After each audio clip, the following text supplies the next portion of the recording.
And we're on. Hello, everyone.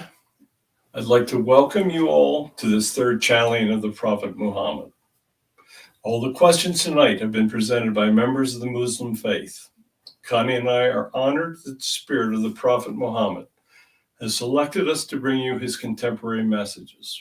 We approach these channelings with the utmost respect and honor for the Prophet. We will remain his humble servants in the event that he wishes to bring you more messages or answer additional questions in the future. All of our channelings of the Prophet are available on our YouTube channel in my name, Barry Strome. I will provide closed captioning for the channelings so that the listeners can translate his messages into Arabic or any other selected language. So I know that the Prophet is here and ready for us. So, Connie, let's start with our messages. I'd like to welcome you, Muhammad. I'm very pleased that we can do this with you. Would you like to begin with a message, please? Yes. First of all, I would like to thank Barry and Connie for once again giving me this opportunity. I know that many of you have submitted questions, and I thank you for that. I will answer them truthfully, and I will tell you many things that perhaps you did not know. So I thank you all. Please respect Barry and Connie as being my messengers. They have always treated me with the utmost respect and honor, and I thank them for giving me this opportunity. Do not feel any negativity towards them because they are simply speaking my words. So with that, I am prepared to begin. Sufism says that you are the first creation of God and that all prophets have been created from your light. Is that true? No, there have been many prophets before me, and there have been prophets after me. I was the true prophet of Islam. I brought you the messages that I had received from angels. I received message from Allah, and I did many other things to bring the subjects to understand the words that were given to me. Gabriel came to me and told me much. I would have dreams and I would see the Spirit of God. And I did my best to bring you the messages that were given to me. But I am not the first creation of God. There were many before me, and there are many after me. What is your opinion of Sufism? I feel that some of the requirements of Sufism is extreme and is not truly required to show worship to Allah. We can be more moderate in the way we think of our God. What is important is that we carry out his messages. What is important is that you live good lives. What is important is that you truly understand that God exists, that he wants you to follow his words, and that he wants you to coexist, show love, and live peacefully with others. Does the Quran have deep meanings and interpretations which only deep thinkers can understand? Yes. The writings of the Quran are quite often very complicated and are very, very difficult to understand. I would hope that many of you can believe simpler writings and translations of the meaning of what is in the Quran. The Quran is a wonderful, wonderful book of faith. I know that there are many of you that have trouble understanding it. I am returning to you to attempt to bring you simplifications of some of the teachings so that there can be no doubt of what I truly would like the religion of Islam to be. Was any portion of the Quran written during your lifetime? There were minor notes taken as I walked the earth. Some people did try to write down of what I was speaking, but the truth is that the Quran was written after my death. It was written from what people remembered me saying. It was written from what people were told that I said. And it was written from what people thought I should have said. I said much. Much of it is accurate. But there's nothing in the Quran that was written contemporaneously with my life. Okay, then it is said that you commanded that people, your disciples and your followers, only read the Quran. So I guess that was not quite accurate. There were other writings that brought knowledge. There were actually other Christian early writings that did have some influence, and many of my messages were similar to those old writings. The Quran is the final proof of what my words were said to have been. There are other books that can bring great understanding and faith to the members of our faith. A single book or opinion is not the way that an open mind finds understanding. There have been many books written that attempt to translate what I meant to say in the Quran. Those books are fine. You should read and understand. Could you speak about the notion of monotheism? There is truly a single God.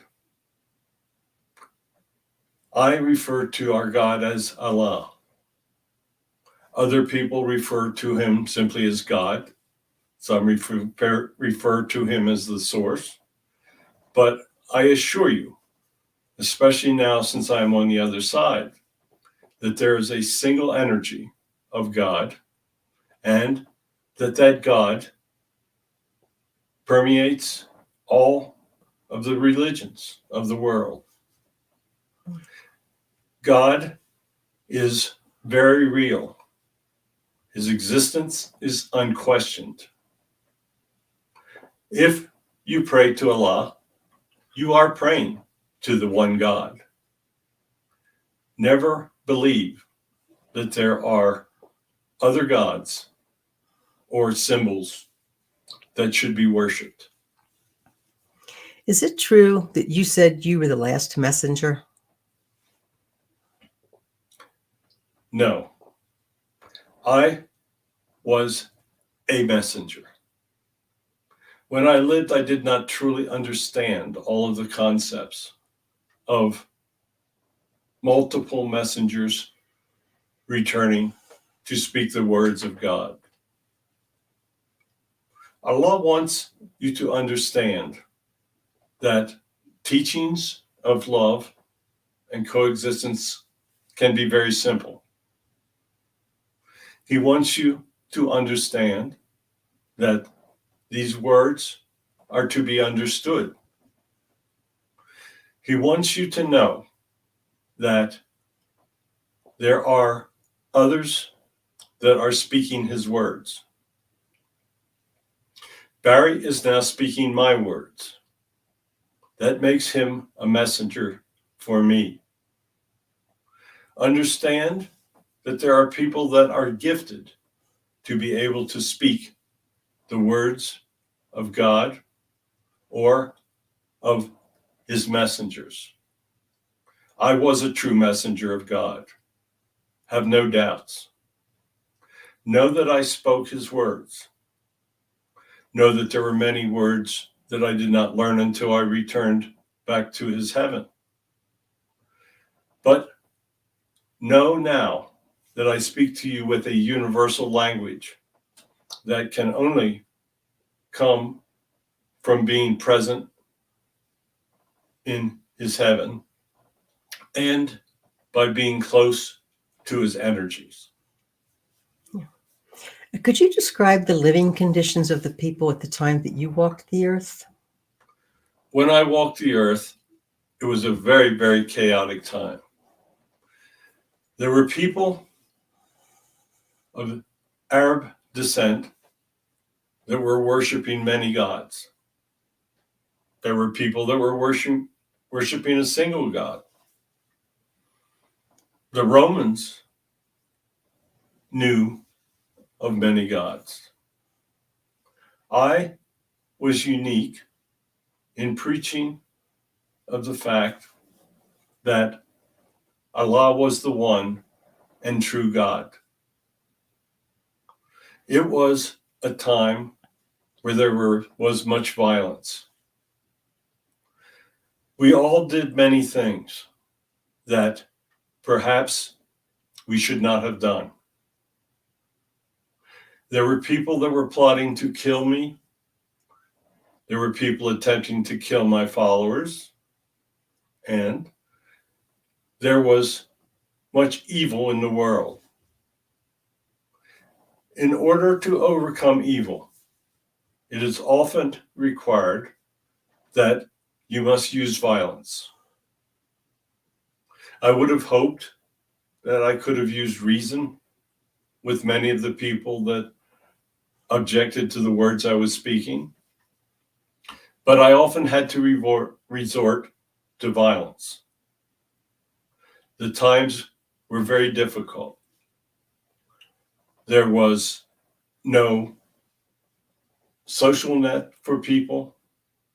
If a woman lost her husband, she often could not provide for the family unless other members stepped in. Very few people were educated.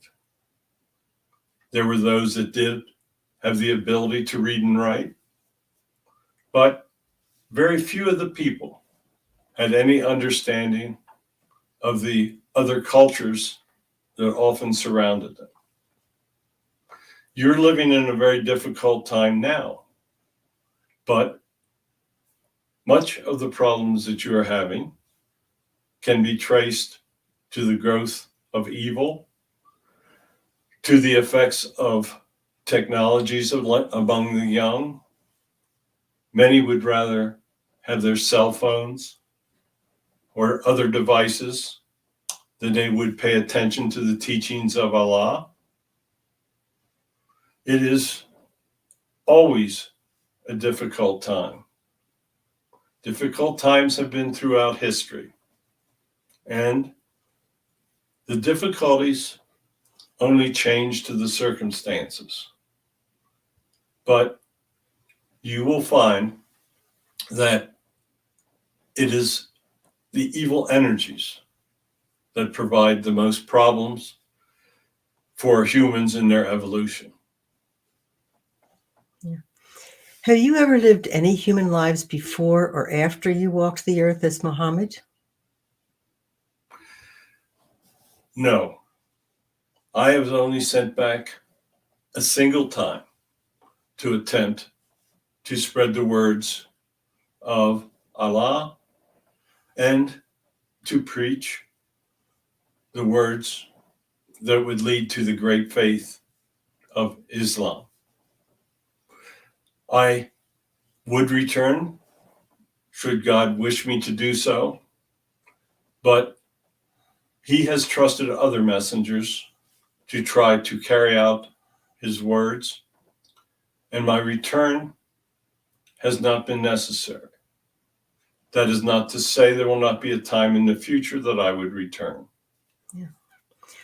According to historical sources, your followers took revenge on a tribe called Banu Qurayza because they did not respect the military treaty. Could you tell us about the circumstances of those events? Yes, I will speak to that. The Banu Qurayza was a Jewish tribe. They had sworn allegiance to me and then broke that allegiance and took military action against myself and my followers. They were defeated and they surrendered. Many of my followers wanted to take revenge upon them. I allowed them to do so. I regret that I did not step in and stop the actions that my followers were demanding be taken. They killed many members of the tribe. The numbers have been exaggerated, and not all members of the tribe were killed. The women and children were made slaves, and many of my followers took advantage of those slaves. Many of them were sexually abused. I should have stood up and I should have protected those that had played no role in the aggression against me. It is something that I was judged harshly for when I returned. My role should have been to stand up and protect the innocent. The soldiers that had fought against me were not considered the innocent, but the women and children were. I should have provided for their safety. I did not do so. I wish that I had, but it was very difficult times. I felt that if I stopped my followers from taking revenge, that it would have very serious repercussions. I'm sorry that the events took place as they did. After your death, were you judged for the wars that you participated in? In many instances, had we not participated in the wars, we would have been destroyed. If we would have been destroyed, it would have been the end of the concept of Islam that Allah had sent me back to create.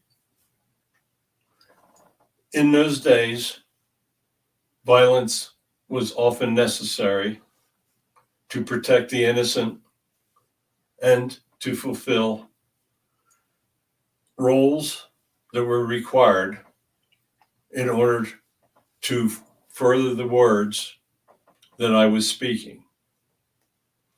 I was judged harshly for some of the events that I allowed to happen, as I just spoke of.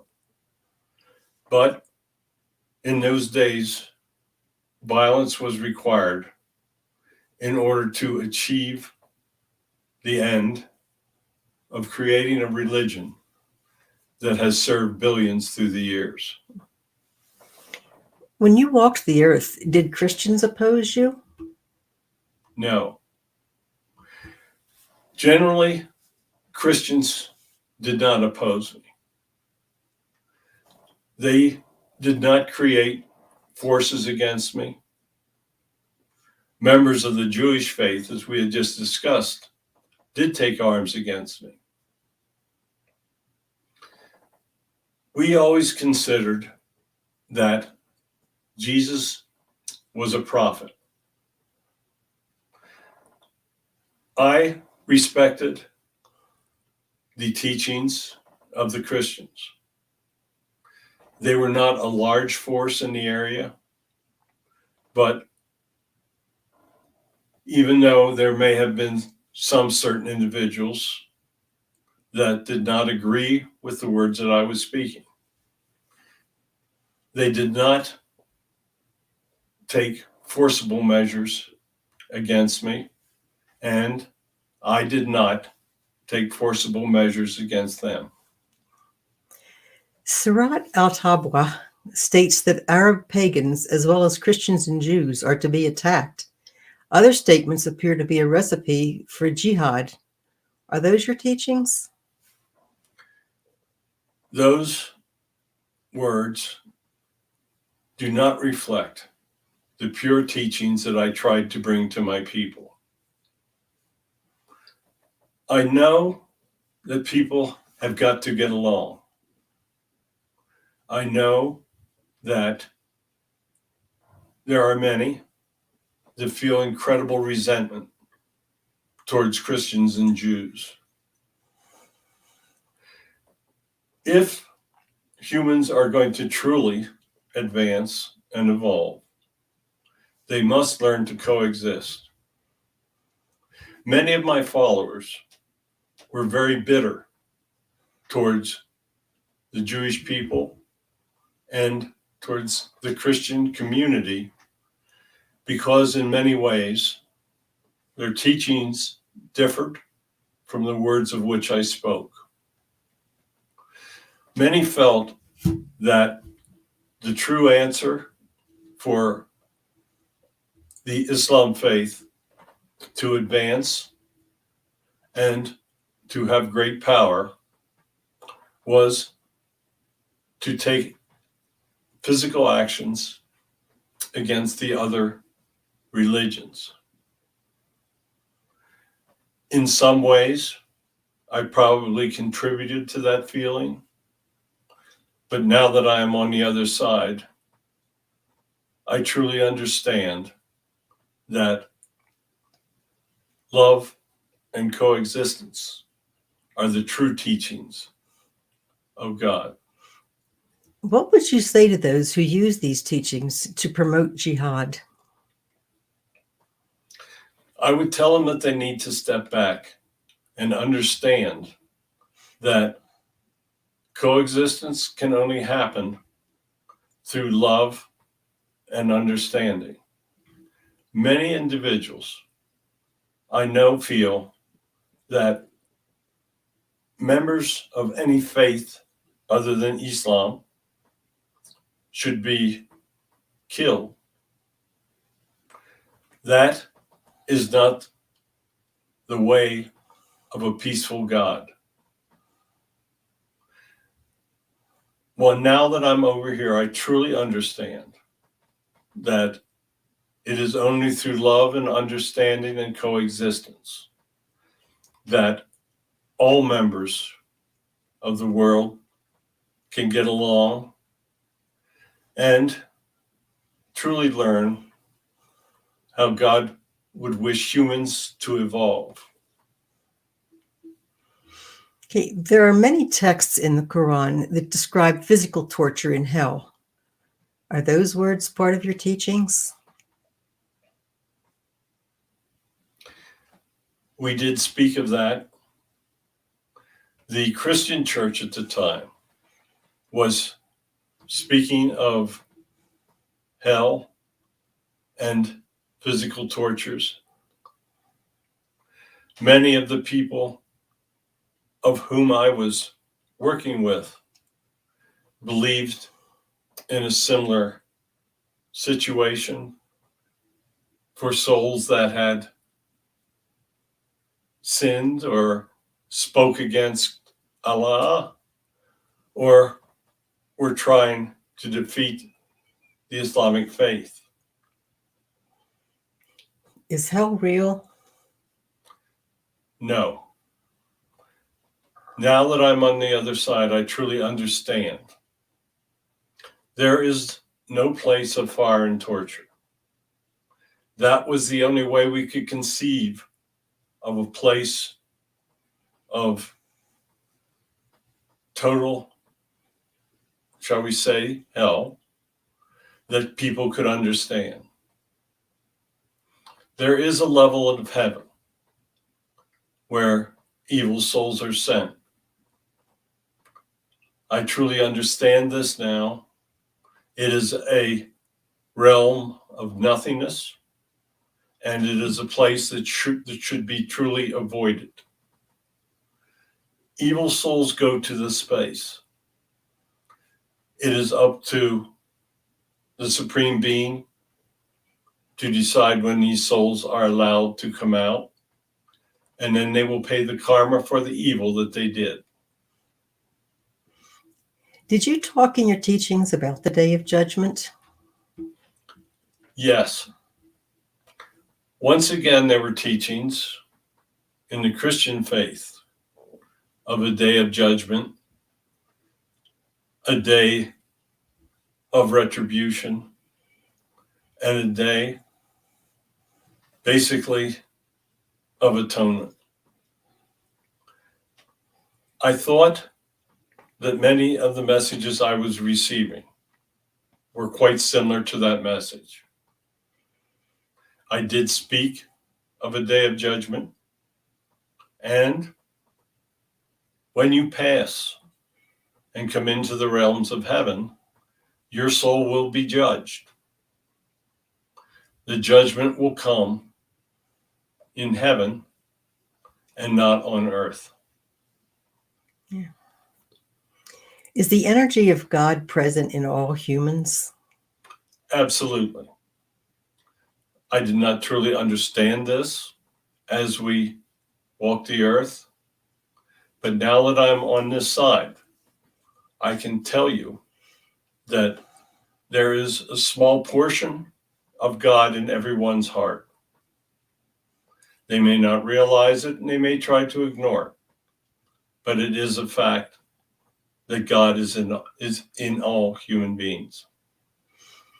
Many of the younger generation is suffering from poor educational systems. What would your recommendations be to change this? I would hope that the wealthy members of our faith would help generate the funds required to provide a quality education for all.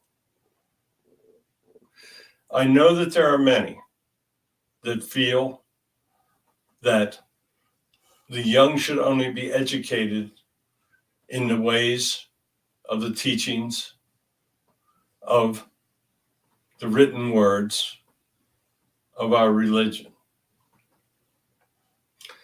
The world is different today. Our young need to understand the technologies.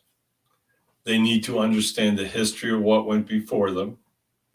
And they need to have the ability to make decisions to help move the members of our faith forward. It is only through education that this can take place. I would hope that the great Islamic countries would understand this. Education should be for all. There are members of lower classes in these countries that have great intellectual ability.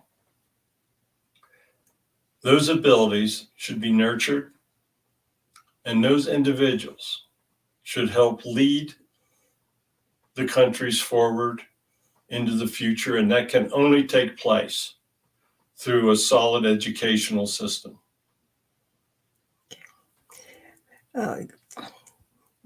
Could you explain a little more deeply exactly what happens to the evil souls when they go to heaven? When an evil soul passes from the human incarnate lifetime, his soul energy enters the realms of heaven, and his guides will judge him. They will show him what he did wrong. And if what he did was unforgivable, such as taking many lives for no reason, killing the innocents, then his soul will be escorted to the lowest level below the realms of heaven. And his soul will reside there in this place of nothingness, and he will contemplate what he did. When he truly understands the errors of his life and seeks to commence again on returning and paying for the karma, when God understands that he has truly understood the evil that he performed, then he will allow him to return to the lowest realm and once again lead lives of learning to try to pay back the sins of what he did and learn his lessons and perhaps once again advance through the realms. Okay. In the early 2010s, a series of uprisings spread across much of the Arab world. It began as protests against corruption and economic stagnation. It continues in places today with armed conflicts. Was it a spontaneous movement, or was it instigated by outside influences? Both. There were outside influences that tried to create insurrections that would have positive influences for the future of the people of multiple Arab countries. In many instances, they overthrew governments and they created havoc. Once a government is overthrown, there must be positive movement to take over that government. In many instances, the violence only created more violence. The intent of many that participated was very positive. But in many instances, the reality did not create anything positive. Do you believe the Arab Spring served a positive purpose? It did serve some positive purposes. It did create people in political power that became aware of the unrest of the people. There were certain rulers that did take actions that was positive for the people that participated. But in many instances, the violence created much more violence. Governments were overthrown and nothing positive took their places. So yes, there were some good things that came from it, but there were truly much bad as well. What would your recommendations for bringing about positive changes in the Arab world be? For positive changes to take place, the Arab world has to realize that it must coexist with all of the other members of the international community. It is not possible for the Arab world to gain the strength needed to control and change the other countries. They must realize that negotiated peace, where each side gives up something, is the true way to coexistence. There is so much hatred now. Many countries hate their neighbors. The people in those countries have got deep distrust. What it takes is for positive political leaders to take over. Those leaders have to understand that while it is possible to dislike your neighbor, it is not a positive thing to show hatred towards your neighbor. You must learn to live with your neighbor. You may not love them, but you must live with them. Arab nations have got to understand that if they want to live by violence, then they will be opposed by violence. It takes the people to understand that leaders must be elected that truly want to solve the problems. Today, there are political leaders that only want to exacerbate the problems. The people must be educated.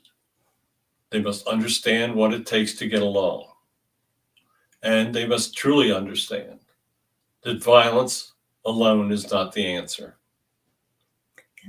Humans are seeing great technological changes. Will this serve humanity, or will it widen the gap between the developed and the underdeveloped countries? That depends upon the free will of the individuals in those countries. Technological change can bring wealth and prosperity to the poorest of countries. It can also bring destruction. If countries only focus on weapons of mass destruction, then it is probably inevitable that they will be destroyed. Education must teach the young to use technology in a positive manner. They must understand that technology must not be used to prove that God does not exist.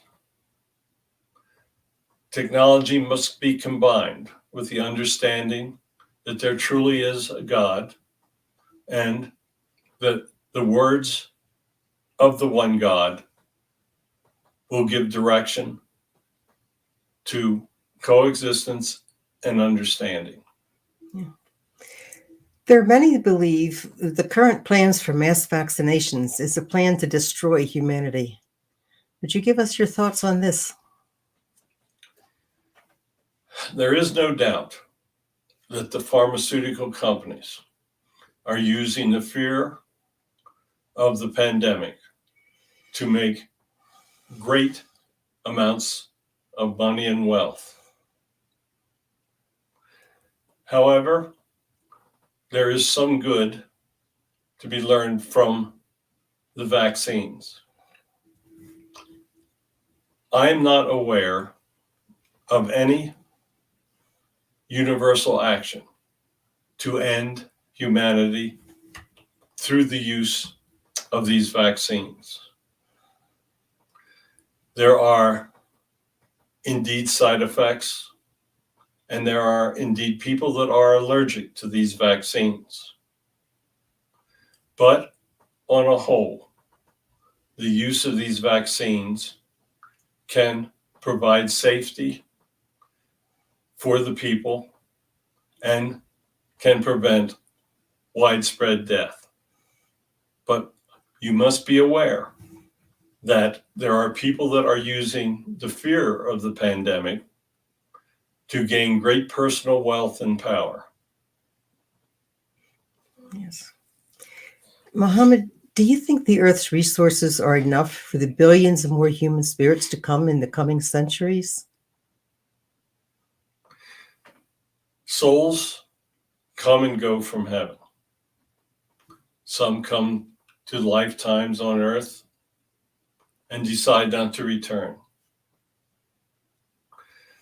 God has ultimate control over what will happen to the planet. If indeed the humans continue to abuse the planet, then there is no way that there will be suitable resources for rapid population growth in the future. However, if all of the nations of the world decide that they will protect the resources that are available. Technologies will lead to new abilities to regenerate resources, and even though the entire face of civilization will change, it is quite possible that humans can adapt and that there will be adequate resources for all. However, if they do not adapt and continue to abuse the planet, then there will not be enough resources. And it is quite possible that human evolution will fail. In the Muslim religion, we're told not to drink water while fasting. Why are we told to do something that harms the bodies? There were many times in ancient days that the waters were contaminated and impure. It was thought that water could have a bad effect on individuals. So the ancient writers prescribed that fasting would eliminate water from the diet during periods of fast. They did not understand the negative influences that a lack of water can have on the human body.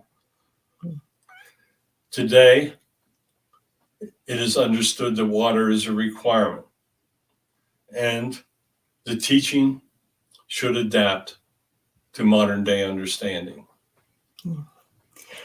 When you walked the earth, were you aware of and did you understand the concept of reincarnation? I had heard teachings of reincarnation. I did not truly understand it. I did not feel that I was knowledgeable enough to truly understand and teach about reincarnation. It was not until I arrived on the other side that I truly began to understand the importance of reincarnation and the ability it gives humans to learn lessons that needed to be learned in order for the soul to advance. Okay. Is the concept of reincarnation in conflict with the teachings of Islam? It is in conflict with certain teachings of Islam. There is no doubt about that. Reincarnation is a concept that can perhaps allow a soul to do what they wish because they know that they may get another chance in another lifetime. However, the soul needs to understand that if it does evil, the lifetime that it will be allowed to return to will be full of karma that needs to be repaid.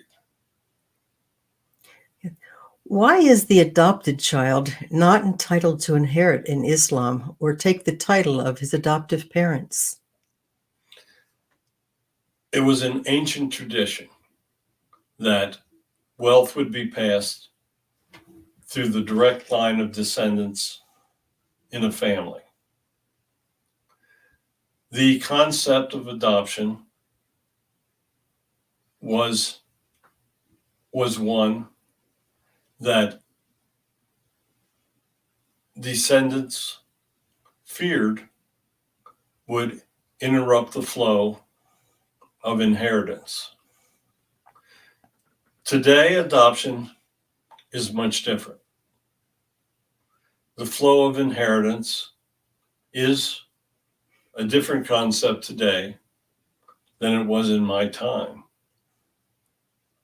It is probably a concept that should be rethought if an individual wishes to pass his inheritance on to individuals that have been adopted. I can see no harm. Okay. Do you consider yourself the best prophet in history? That is not an easy question to answer.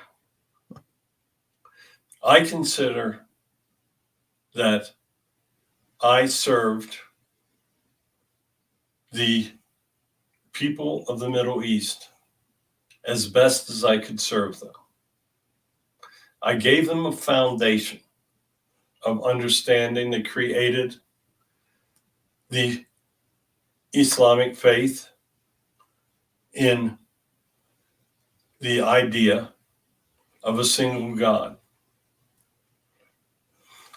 I was very successful in what I did, but I only walked the earth for a limited period of time. I feel that I was one of the best prophets. There were other very good prophets as well. Many prophets have been sent back to serve the various different religions of the world. I was very successful, in my opinion, in what I accomplished. The other prophets were very successful in what they accomplished for their religions. I would say that I was one of the most successful. Okay. Did Islam really allow a Muslim to have sexual relationships with the slaves and captives? It was allowed in ancient times. Keep in mind that military alignments were very fragile. There were many men and tribes that joined in our alliance. They felt that if they were successful, they had the rights to the spoils of war.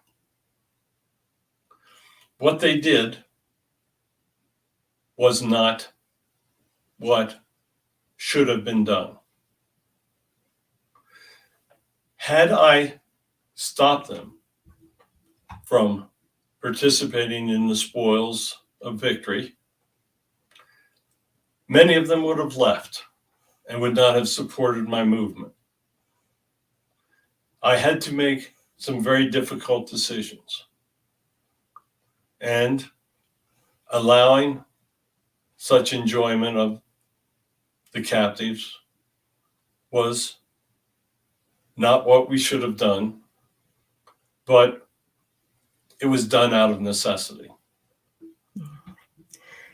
Many that martyr themselves for jihad are told that when they arrive in heaven, they will have access to many virgins. What would you tell those individuals? I would tell them that when they arrive, when all souls arrive, they are energies. They no longer have human bodies. So it is not reasonable for them to expect that they would have physical pleasures that they had when they were in human form. If they are expecting great sexual indulgences with virgins when they arrive on this side, they will find that they will have great disappointment. Okay. What is the fate in heaven of those that do martyr themselves and take so many innocent lives? When individuals take innocent lives, they are creating a sin. Many of those sins will not be forgiven when they return. Ask yourself whether a loving God would ever condone the taking of innocent lives. God does not interfere with the taking of lives to protect the innocent. If he wants to protect the innocent in that case, Why would he allow the takings of innocent lives? It is opposed to the teachings of God. What did the Jinn say to you? The Jinn came to me in a dream, and they spoke of the frailties of humans and the difficulty that they would have in seeking a future evolution that was satisfactory to their desires. What happened to me in those conversations were simply spiritual conversations, or perhaps even out-of-body experiences.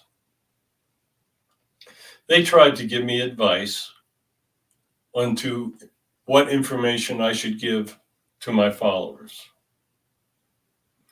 They tried to speak of what I'd been sent back to do, and they tried to speak of interactions of other individuals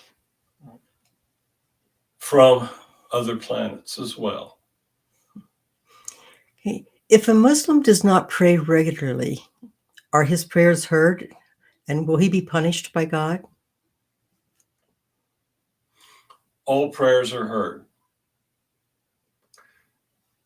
It has been commanded that members of the Muslim faith pray multiple times a day.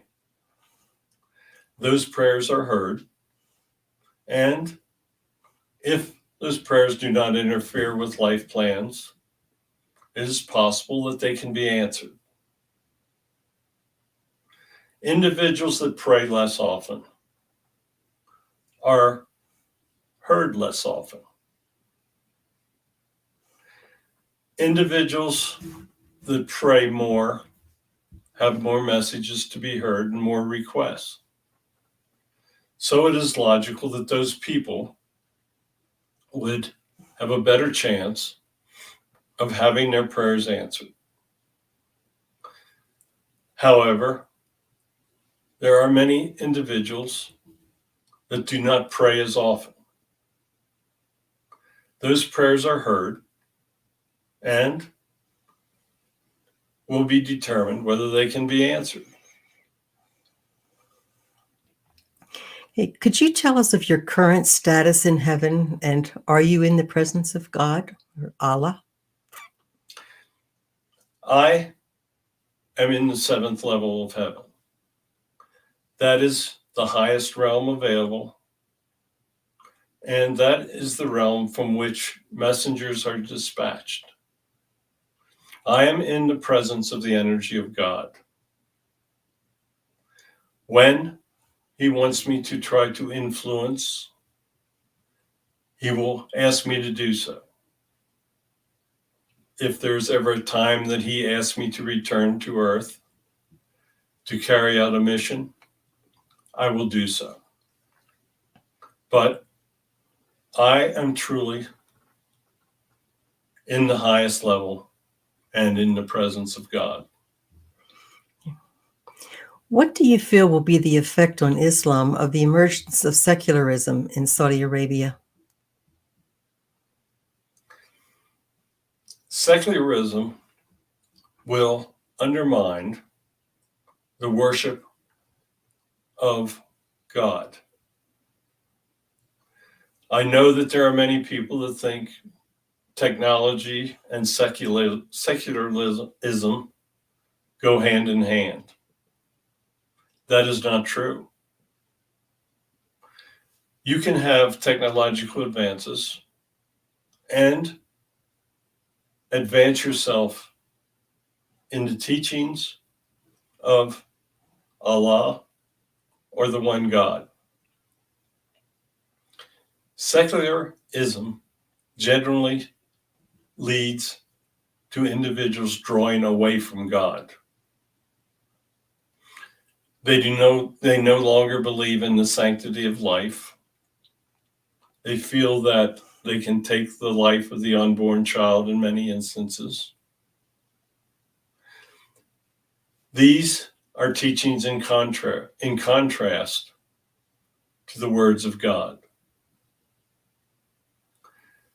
Secularism must be approached with utmost caution.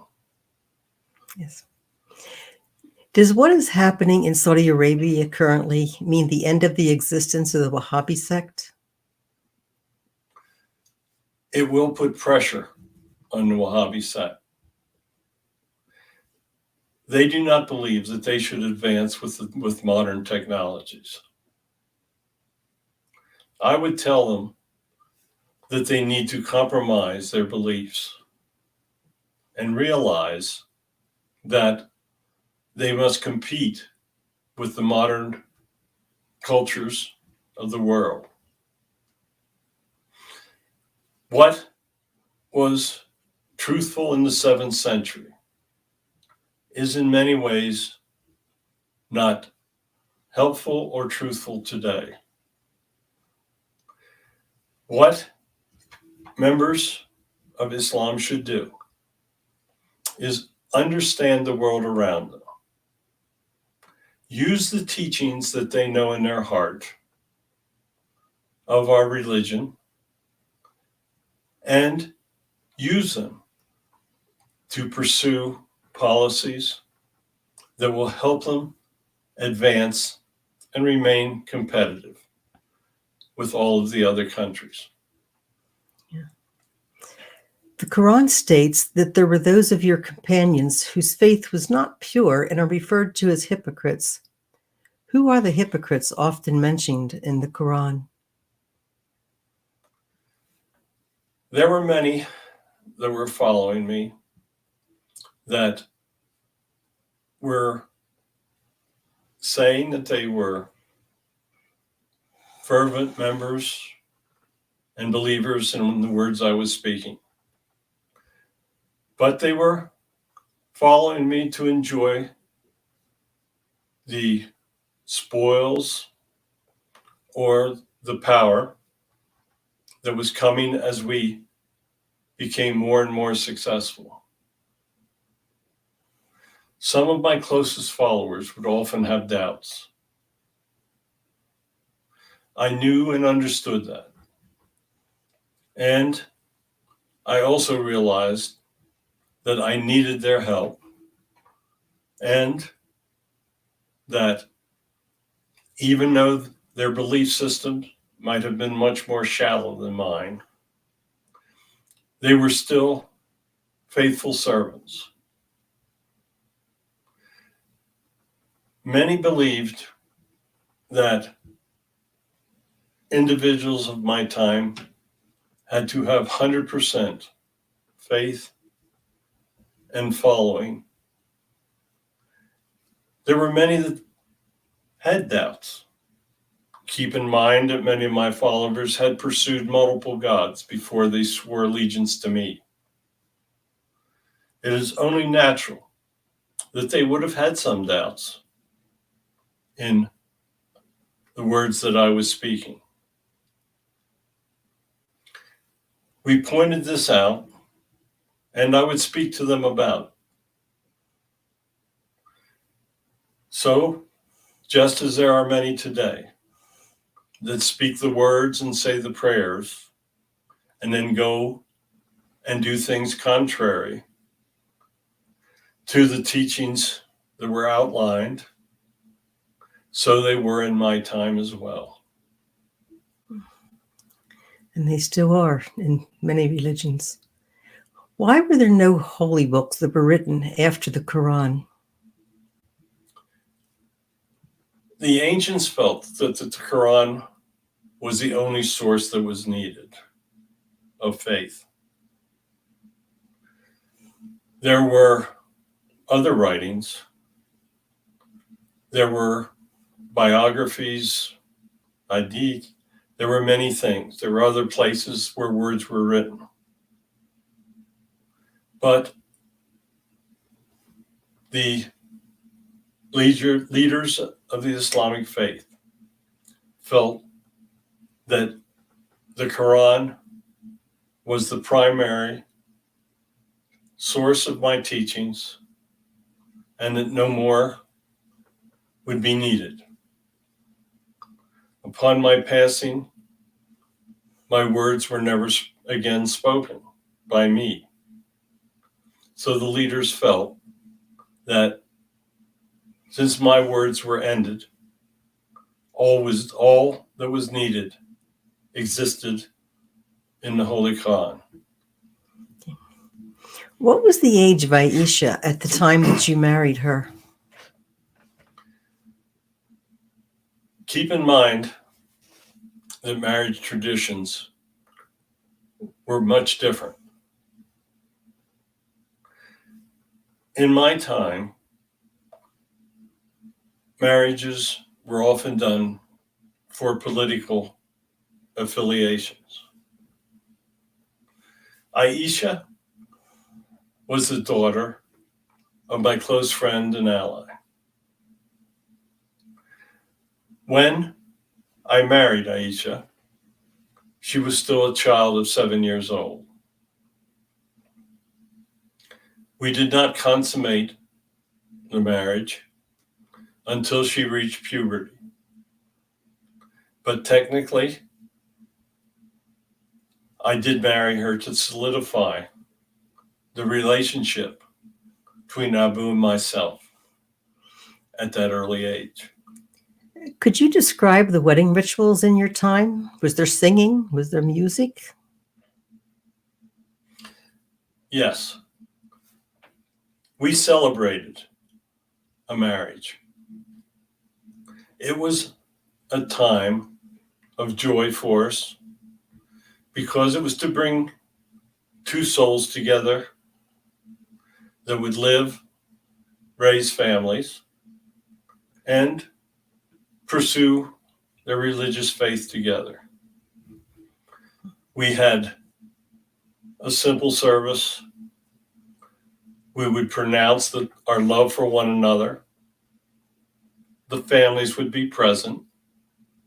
We would feast and we would celebrate.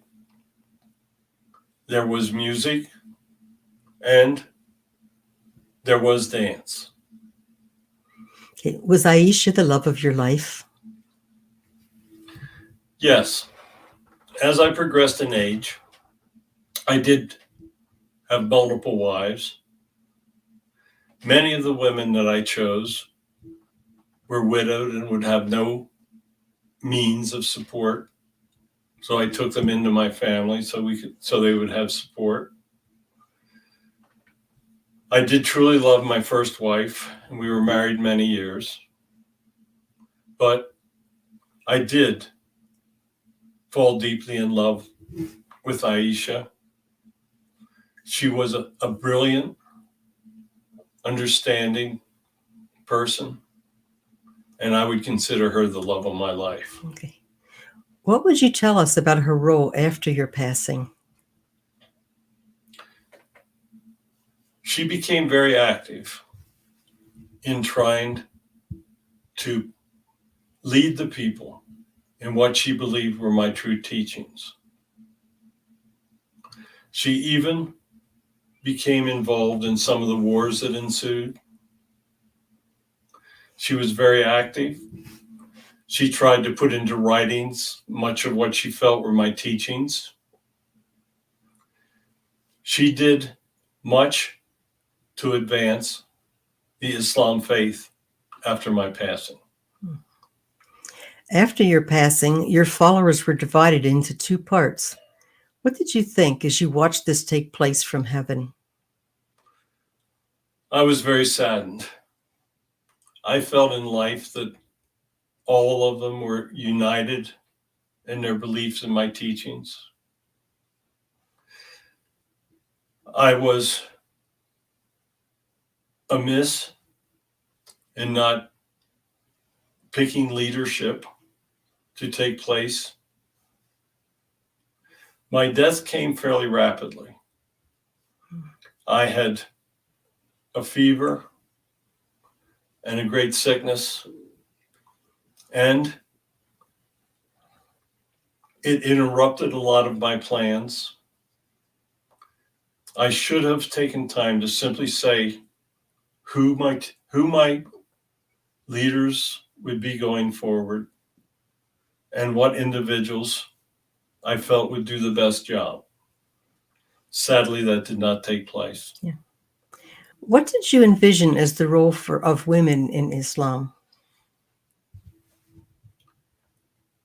In my time, women were treated more like property and secondary objects. They were not educated as the men were. And they were basically secondary to the males. I knew that women such as Aisha had much to offer. I knew that there would be problems with the men listening to them. I felt that women needed to be educated. They also needed to be the cornerstone of families. They needed to bear the children, and they needed to raise them, show love to them, and teach them of the true religion of which we spoke. I did feel that women should progress through the social structure of Islam. Okay. You've sort of answered part of this before, but someone would like to know, were you sent back by God, or were you just an ordinary person with a strong will that succeeded in spreading your ideas? I was sent back as an ordinary person. I was given powers to teach and to spread the words of Allah and of those who wanted to assure that the members of our faith would follow the single and true God. I was a very strong-willed individual, but just as you and Barry have abilities to speak the words of spirits and to try to bring truth, I was given special abilities as well. In life, did you ever perform any miracles? I did have the ability to do some healing. I did not do much, but God did give me the ability to show others that I did have special abilities and that those abilities would serve to teach others. Did the heavenly messengers end after your passing, or have there been additional messengers sent back to bring changes to the teachings of Islam? There have been other messengers that have been returned to help spread the words of Islam. There have been scholars sent back, and I have tried to influence some of these scholars from this side. There is always heavenly influence taking place. I am repeatedly trying to reach others and have them understand the aspects of Islam that must be modified for the modern societies. But the advent of heavenly messengers is an ongoing process. So then you have sent back imams to help correct some of the teachings in Islam? I have.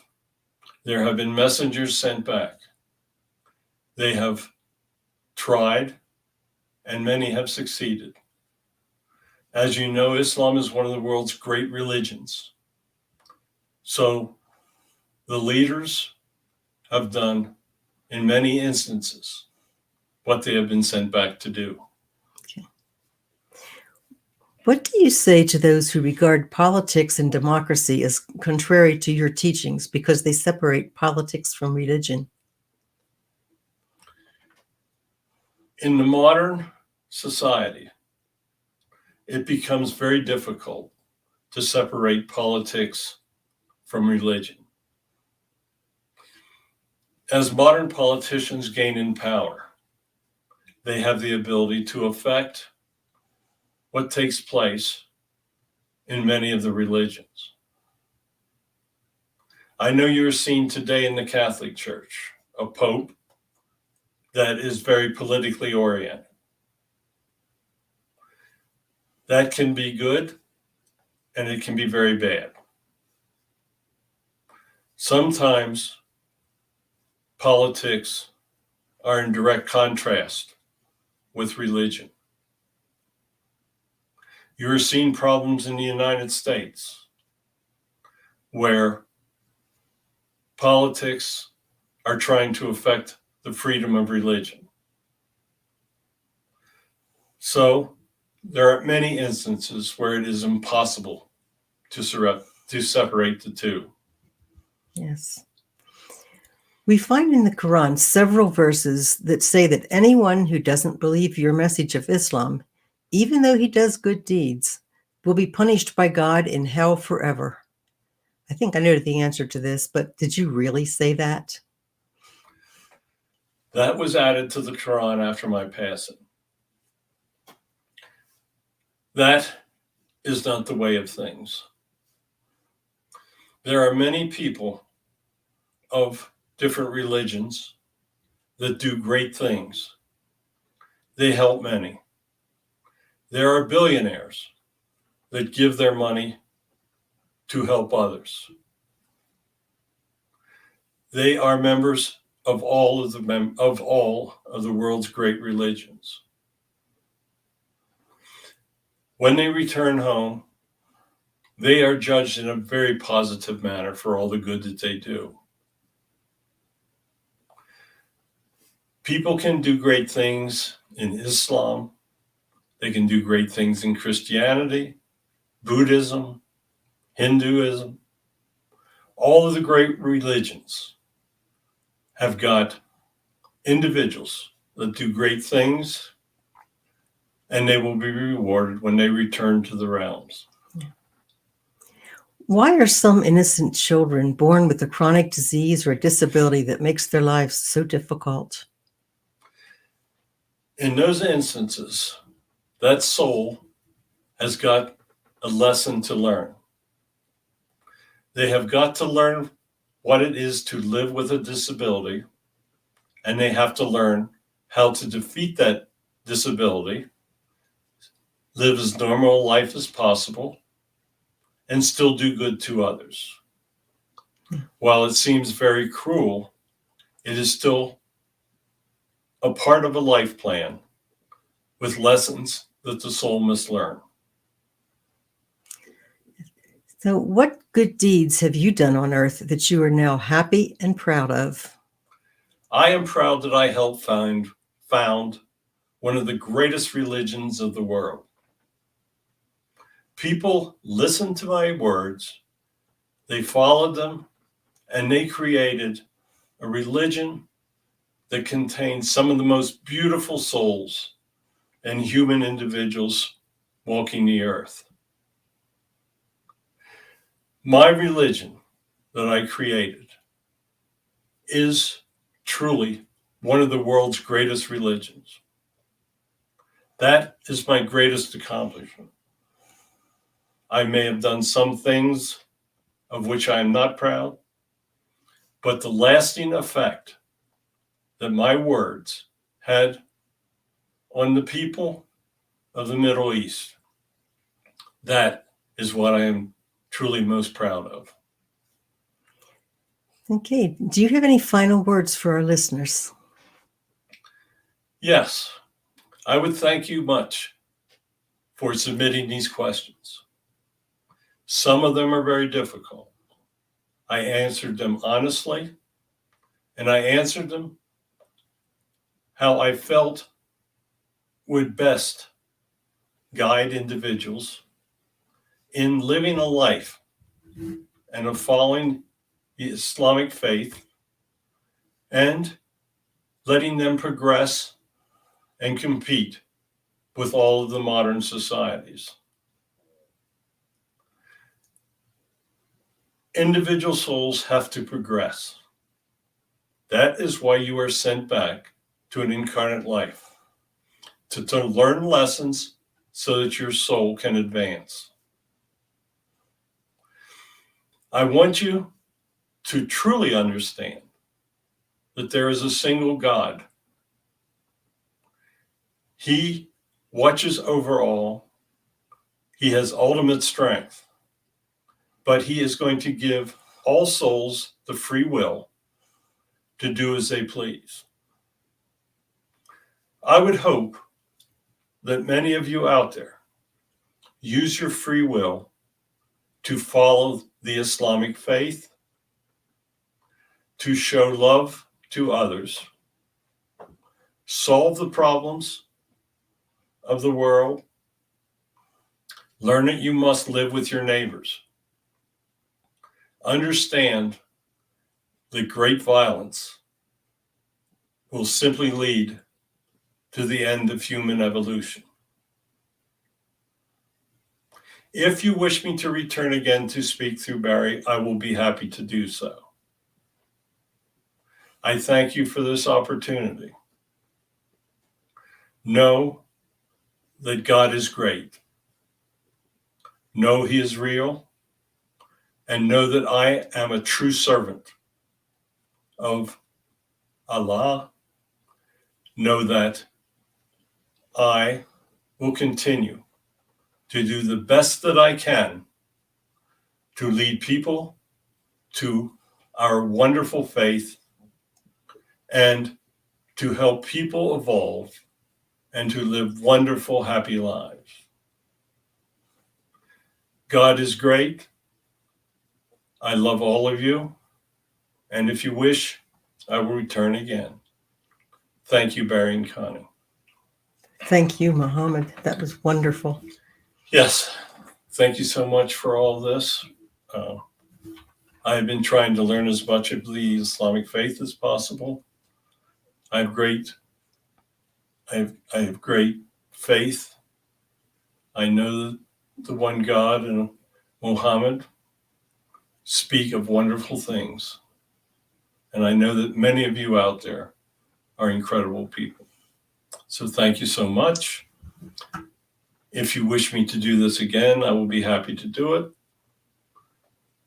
May Allah bless all of you, and goodbye. Thank you so much.